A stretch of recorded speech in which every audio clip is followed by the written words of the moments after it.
So today I called my dad and I posed this question to him. I am calling you and I'm in a different state. You can't really get there to help me. And I'm telling you that my furnace is not working. What are the things that you would tell me to do? What are the things that you would tell me to check? So my dad runs through several checks that you can do on your own that might actually solve the problem. If you're a homeowner and you would like weekly tips for your heating and air conditioning system that can save you some money, please subscribe and keep watching.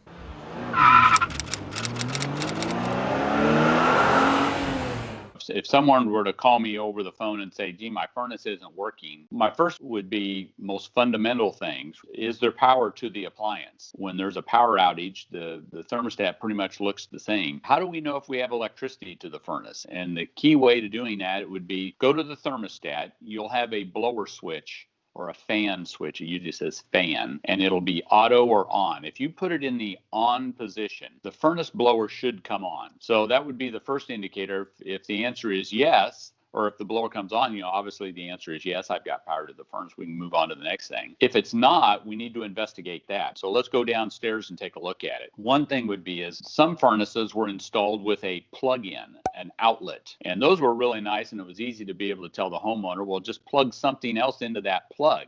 Go get your iron Does the or your lamp hair turn on? dryer or something Yeah. and just plug it in. Is that circuit hot or not? Short of that, it's looking at the switch, making sure the switch is in the on position, because now if it's not a plug, it's what it is a switch that's really the same switches you have on your wall. And so many times what can happen there is the furnace is down next to the utility room or in the utility room while you're sorting clothes, kind of threw a beach towel over there and it hit, and look how easily you can turn a switch off. Or kids children in basements playing. and things.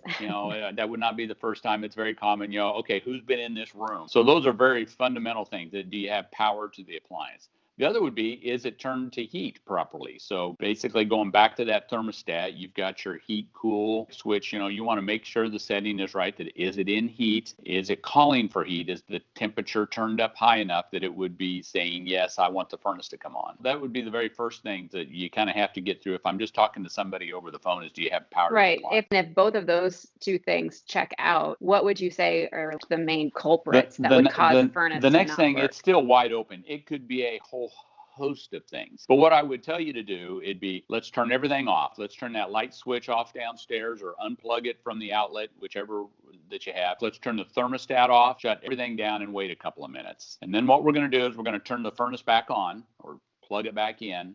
And we're going to go to that thermostat and kind of do the same test we just talked about. Turn the blower switch on. Does it come on now or does it not come on? Set it to heat and give it a good call for heat, which means raising it above the room temperature. And go downstairs and what's happening. If it's a furnace that was built in the last 20 years, you probably have what we call as an inducer assembly on it, a little blower. You should hear noises coming from the furnace pretty much immediately. You should hear this inducer assembly come on.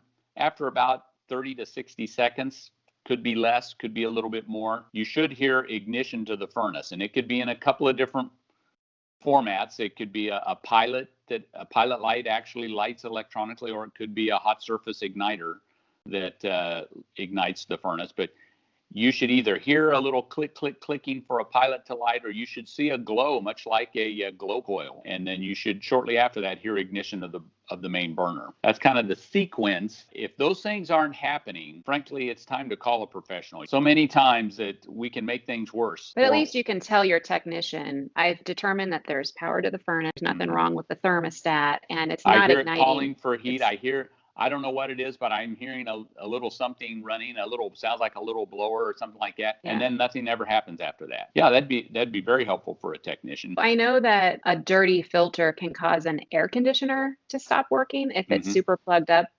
Is that the same for a furnace too? Can a dirty filter cause a furnace? Okay. Yes. If we can't move enough air on the furnace, it's going to sense an overheating problem. It can't keep itself within the proper temperature range, and it can turn itself off as well. Going through the exercise we were just talking about, we can actually reset some of those things, and it can take off and try it again. Sometimes they will lock themselves out. You could have a problem with one of these ignition components or something like that. And now that we've turned everything off and systematically gone back and turned everything back on again, we can actually reset it. Sometimes it's just an environmental thing. It was a super cold morning and the gas pressure was a little low, and now it's corrected itself. Some things can either get reset or actually correct themselves by going through the operation of making sure we have power and going through all those exercises. So, and changing the filter, good suggestion. It's something that should be pretty simple, pretty easy for a homeowner to do.